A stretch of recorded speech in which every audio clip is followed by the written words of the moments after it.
Hora do esporte no Pulo do Gato. Terminou a 12ª rodada do Campeonato Brasileiro. E o Vascão, hein, Pedro Ramiro? Bom dia. Que coisa, hein, Capri? Bom dia pra você, bom dia pra quem acompanha aqui a Rádio Bandeirantes. Pois é, o Vasco não vencia há 10 jogos. Imagina você, torcedor, imagina você, torcedora, esperando o seu time vencer, coisa que não acontecia há 10 jogos. E o Vasco da Gama agora consegue, depois de bater o time do Cuiabá pelo Campeonato Brasileiro, gol marcado por Jair de pênalti. O Jair, que é jogador do Atlético Mineiro, agora tem feito também um bom trabalho no Vasco da Gama. Esse resultado não tira o clube da zona de rebaixamento. Aliás, a partida foi na Ilha do Governador, importante lembrar, não foi disputada em São Januário por conta daquela confusão que aconteceu no último jogo contra o Goiás, no estádio do Vasco da Gama, e aí o time sofreu uma punição pela STJD de ser impedido de mandar por 30 dias partidas com torcida e também até como visitante. Aliás, o visitante valeu só para o time do Santos, o Vasco apenas como mandante. E esse alívio só não é maior para o time do Vasco da Gama, aliás, só não é tão grande para outros torcedores como o do próprio Coritiba, porque só para trazer um destaque sobre esse tempo sem vencer. O Coritiba, lanterna do Campeonato Brasileiro, não vence há 4 meses. 4 meses sem saber o que é uma vitória. Então o torcedor, desde fevereiro, não sabe o que é conquistar 3 pontos. Coritiba agora é o último colocado do Campeonato Brasileiro com 4 pontos. Vamos ser sinceros, tá praticamente rebaixado já nessa competição. Ainda que faltem bastante rodadas, a gente tá na 12ª, mas com 4 pontos, 8 de distância do Cuiabá, que é o 16º colocado, o último ali antes da zona de rebaixamento. Então o Vasco da Gama se alivia, mas o Coritiba está numa situação complicada. O Vasco, aliás, está agora a 3 pontos do Corinthians de distância. Goiás tem 11 pontos, é o 17º, primeiro dentro dessa zona de rebaixamento. Então o torcedor corintiano que vê o time a 1 ponto de distância começa a ligar um alerta. Até porque, Capri, o time já acertou a venda, tá praticamente acertada a venda do Pedrinho, jogador de 17 anos, deve sair por cerca de 9 milhões de euros por 50% dos direitos. Então o Corinthians deve entregar pouquíssimo, hein? É muito pouco, né, Capri? Para uma revelação, um talento, campeão sul-americano com a seleção brasileira. O menino tem um potencial enorme.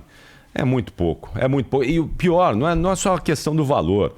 É a questão de que o Corinthians nem vai usar esse rapaz. Ele poderia ser um ídolo do time. Um ídolo corintiano, coisa que o Corinthians não tem há tanto tempo. Um menino que vem da base, que dá títulos pro time, se transforma em ídolo. Vai entregar por 9 milhões de euros para poder pagar a conta, né? Para poder pagar aí os papagaios que caem todo dia lá no Parque São Jorge. E um ídolo do clube, Cássio, disse que é a joia que, pelo menos ele deu mais valor, que viu que tem a melhor qualidade desde que chegou ao clube das categorias de base. O Pedro é o atleta que ele mais gostou.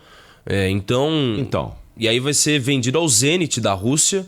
Mais um, né, do Corinthians que vai ao Zenit da Rússia. A gente já teve Gustavo Mantuan agora recentemente, Robert Renan, Duqueiroz. Corinthians cedeu parte da porcentagem do Ivan, ex-goleiro do clube. E o detalhe, todos esses atletas, a maior parte deles é agenciada pelo Fernando Garcia. O Pedrinho não é diferente. Então é mais um que deixa o clube agora indo ao Zenit da Rússia. O Corinthians que também tem o Malcom por lá, outros atletas já estiveram por lá, o Claudinho. E vários desses jogadores aí para pagar o Yuri Alberto. Sim. Para pagar o Yuri Alberto, que tá fazendo nada no Corinthians. Sim, não é? Sim. Gol que é bom, nada. O Corinthians fez um esforço danado, entregou um monte desses jogadores aí pro Zenit para ter o Yuri Alberto e nada, não é? É negócio péssimo, né, que o Corinthians fez nessa história aí do Zenit. E a gente, só para fazer a efeito de comparação, o Giovani do Palmeiras agora foi vendido também ao Al Sadd da Arábia Saudita, cerca de 9 milhões de euros também, mas é um atleta que até na seleção, da seleção de categorias de base, ele era reserva do Pedro. Então ele acaba sendo vendido pelo mesmo valor, e o Pedro que tem muito destaque. Então, só para deixar claro, tá muito próximo de acertar essa venda. O que a gente trouxe aqui na Rádio Bandeirantes é que eles estão ajustando valores, salários.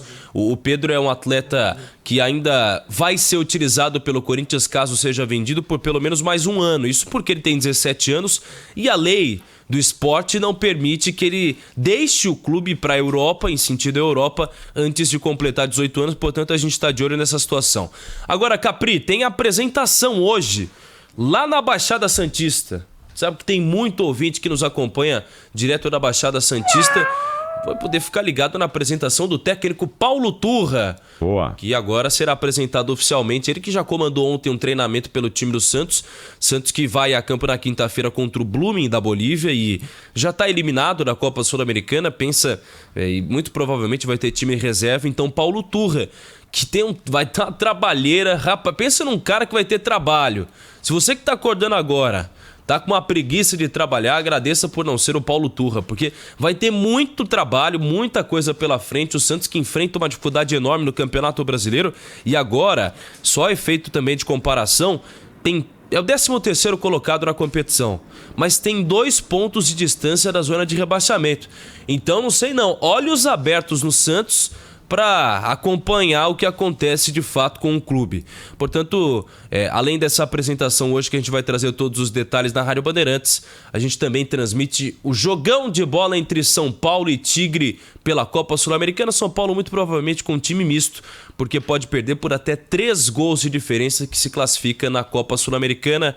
E a gente vai trazendo os detalhes do futebol aqui na Rádio Bandeirantes, Cap. Lembrando que hoje tem convocação da Seleção Brasileira Feminina, convocação da técnica Pia Sundhage para o Mundial que vai acontecer na Austrália e na Nova Zelândia a partir do dia 20 de julho. Então vamos ficar de olho aí porque a Seleção Brasileira é esperança. Não sei se vai dar para levantar o título, vai ser campeã, mas olha, acho que dá para a gente sonhar aí com um avanço bem bacana da nossa seleção nesse Mundial aí. Vamos ficar de olho na convocação. E só um detalhe também, ainda falando de futebol feminino, ontem o Corinthians venceu o Cruzeiro pelo Campeonato Brasileiro, semifinais já definidas.